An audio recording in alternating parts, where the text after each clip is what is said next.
Everybody, it's Chuck Johnson. It's Wednesday night, October the 5th. Yep, it's not good. Not good today. Today was not a good day. It was not a good day because Ricky Vaughn, a friend of mine, guy that I've talked to on the phone, good guy, was summarily purged from Twitter. Why? We don't know, but it's probably because he was white or conservative or shitlording or having a good time, but probably mostly because he's white. You see, Twitter has a white person problem. The gist of which is basically they will target you if they don't like your speech, if you're white. They'll do nothing but the death threats, about the ISIS, recruiting. They'll do nothing about any of that stuff. But if you're white and you're conservative, they will just suspend your account without any reason. They won't give you a reason why. They'll just take it from you. You can spend all these hours, these years accumulating it. You can spend money promoting your accounts. You can spend money designing software to protect your account from mass spam bots. But of course, they will just take your account because you're white. That's why Twitter has a white person problem. Now, we could go down the list of all the people who've been suspended. Almost all of them Trump supporters, by the way. And mostly white or against the political reigning assumptions. George Zimmerman had his account suspended. Now, I know what you're thinking. He may not qualify because he's a white Hispanic, according to the New York Times. But George Zimmerman had his account suspended because he posted a photo.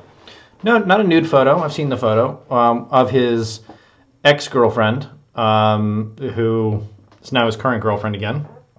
And this is a lover's quarrel. Like, why should Twitter care? But of course, they suspended his account. I was, of course, the first journalist to be suspended, contrary to what Milo Yiannopoulos might tell you. And I was the first one suspended because I was doing real journalism by going after and exposing Black Lives Matter, which is a movement I all but neutered by exposing the criminal backgrounds of all of the various cop shootings. It's now become such a routine that I don't even have to do it anymore. I've trained the internet to go and pull up the police reports of the perps in all these situations, or to go and find social media, which is why they've suspended a lot of the social media sites.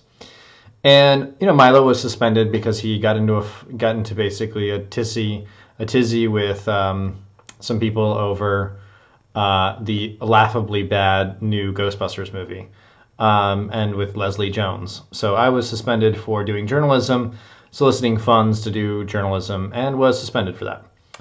We had Glenn Reynolds of Instapundit, USA Today columnist, who was suspended for calling for people to run over rioters, which is well within their constitutional right to, if you feel in danger for your life, to run over rioters. But of course, he was suspended, even though he's a law professor. He was later restored, but not after mass outcry. We could go down the list. There was Sidney McCain, who was, or Robert McCain, excuse me, I should say.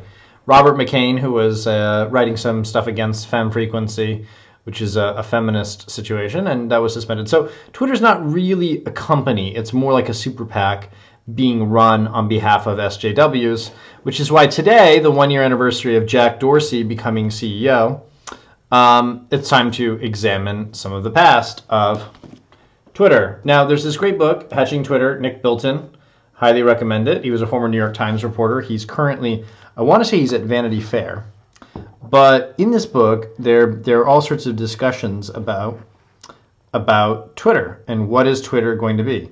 How is Twitter going to run? And what they say in this book repeatedly is they say Twitter is a utility. Twitter is going to be a free speech utility. And Jack Dorsey himself has said, we are a free speech platform. He said this with his probable lover, Dre McKesson, who's also the head of Black Lives Matter.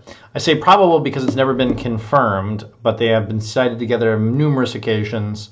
McKesson's gay, Dorsey's widely reported to be bi, and these two are basically inseparable. So essentially he's censoring content on behalf of his friends, and this is probably why Twitter's having this massive problem. Now, of course, why is Twitter really failing? I've had a lot of hedge fund people ask me about this. I've kind of gone into it at some length in writing. But the basic reason is because the amount of information on the platform is growing at a faster rate than advertisers' ability to command attention. Now, I once met with this ad executive on radio, and he said, look, radio is going to continue to raise, to have lots of money behind it. I said, all right, why is radio going to have that much? Because he said, well, because people are waiting for the next quarter in football, right? Or the next quarter in baseball. They're waiting for the next thing that Rush Limbaugh is going to say. So Rush Limbaugh can hit his, button, his ding, and do his obscene profit break.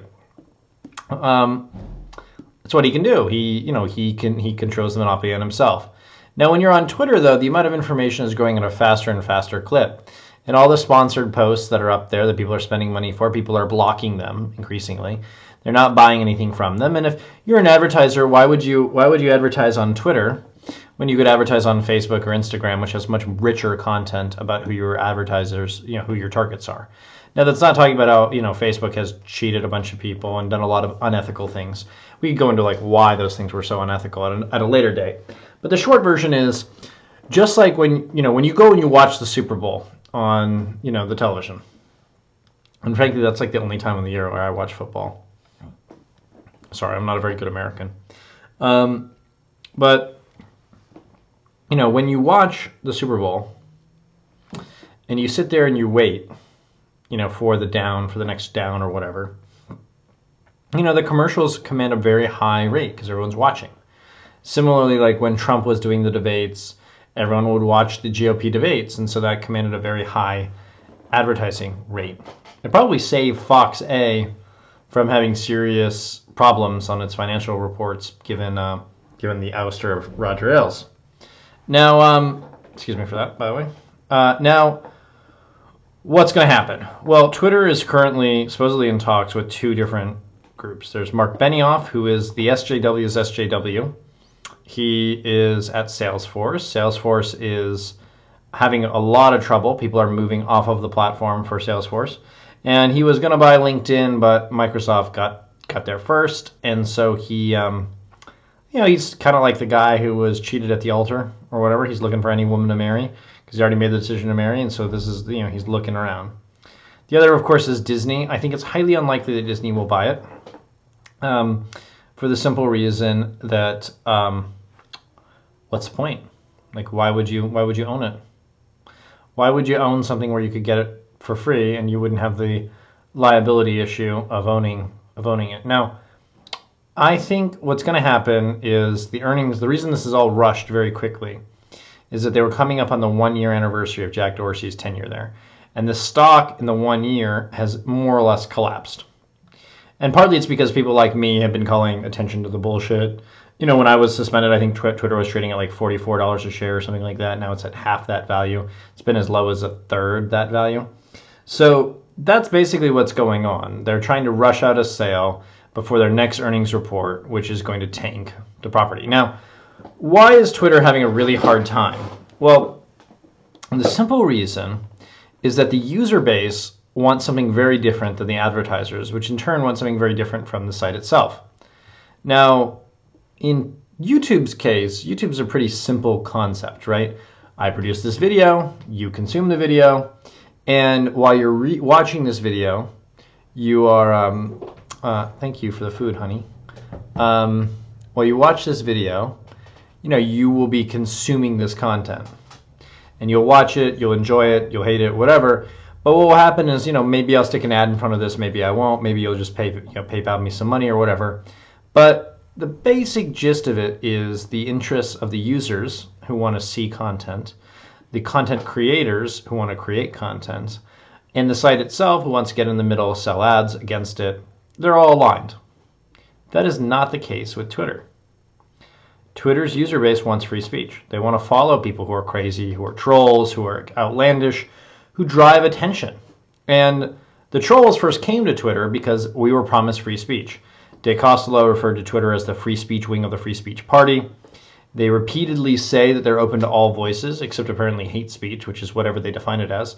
And by the way, they won't even tell you when they suspend you, why they suspended you. So you spend all these years working, tweeting, building relationships, and then like that, you're gone. No explanation, just a taking. And this is a form of fraud. And at some point, someone is going to fight back. And it will probably have to be me. I'm not particularly excited about this. I don't particularly like the fact that I may have to be the plaintiff for this. I don't particularly like having to spend the money or the time or the resources on this, but somebody's got to do it. Milo wouldn't do it. Robert Stacey McCain wouldn't step up to the plate. Glenn Reynolds wasn't suspended long enough to do anything about it.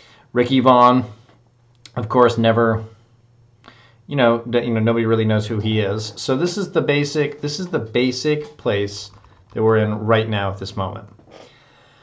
And it sucks because they're essentially Shoah-ing us. They're purging us from the internet. That's the plan. And that's why we need to fight back. I don't know how to do that other than build the businesses I've been building. WeSearcher, Got News. I have others in the works, which I'm funding myself largely, almost exclusively. And so this is what we have to do. We have to fight back. And I think what will happen is that we'll be forced to join together to really win. My dog just came in. It's trying to lick my feet. So on that not so very serious, very serious note, this is Chuck Johnson. I'm signing off. Free Ricky, free Milo, free Chuck. But we're gonna have to start fighting back. And there's some things that I'm working on right now to make that happen. I've been meeting with some lawyers to discuss it. I was mentioned, I don't know if you noticed this, I was mentioned in Carlos Slim's blog, aka the New York Times, and talking about Twitter having this problem. And I'll put down the links to some of my writings on Twitter below. But if you look back, by the way, if you look back, you can see I said to Milo almost a year and a half ago that he would be next, and he was. And 3 days before he was suspended, I told him he'd be next. He never believed me. He thought, oh, I'm too popular. I'm too British. I'm too fabulous, right? But this is not how it works. Like, they're coming for all of us. There's not going to be an accommodation. One side is going to win, and one side is going to lose. And I intend to be on the winning side. Do you? With that, I'm signing out.